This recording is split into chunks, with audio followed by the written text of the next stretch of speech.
Hello, my name is Nina Fickett, and today I'll be creating two covers for an art journal using the Dura-Lar matte film. This film is archival. You can use it for drawing, drafting, mixed media, and so much more. It is so much fun to work with. I will also be using the Grafix Chipboard and double tack film. To start off with, I've cut down some of the chipboard to use as my front and back covers. Then I'm going to cover those covers with some gel prints that I had done in the past. To adhere them, I am going to be using the double tack mounting film.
Using some more gel prints in similar colors, I'm going to once again add those to the inside of the covers using the double tack mounting film.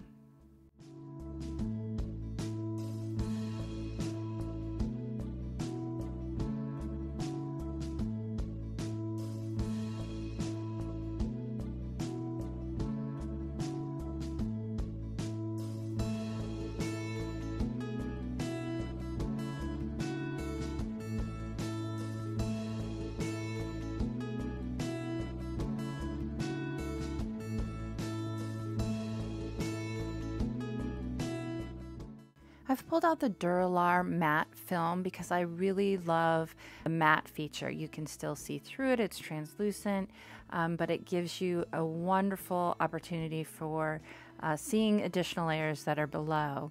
So I'm going to come in with some alcohol inks that I've created sprays out of, and there's a lot of fun that can be had using a simple blow dryer and moving it as you dry it on the surface of the film.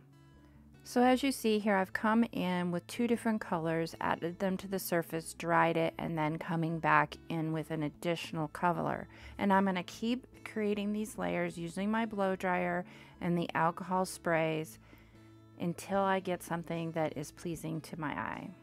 Next, I'm going to come in with this PaperArtsy rubber stamp in the HP 1501. It has some wonderful scripty type text, and I'm going to come in and do some stamping with the Distressed Archival ink in Wild Honey.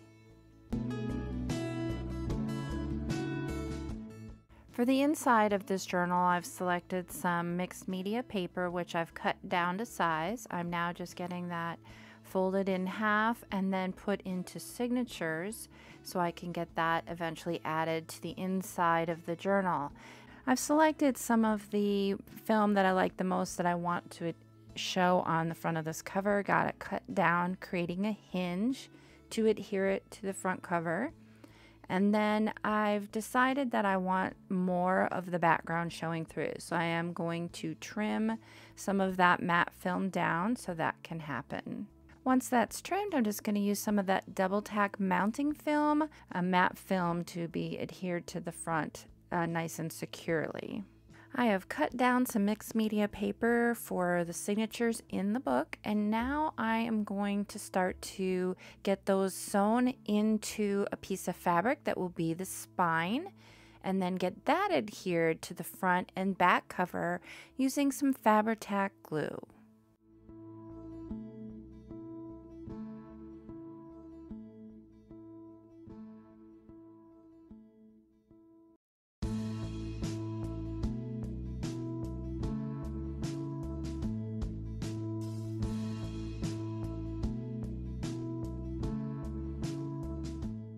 With the waxy floss that I used to secure the signatures to the spine, I added some beads to give it a little bit of charm.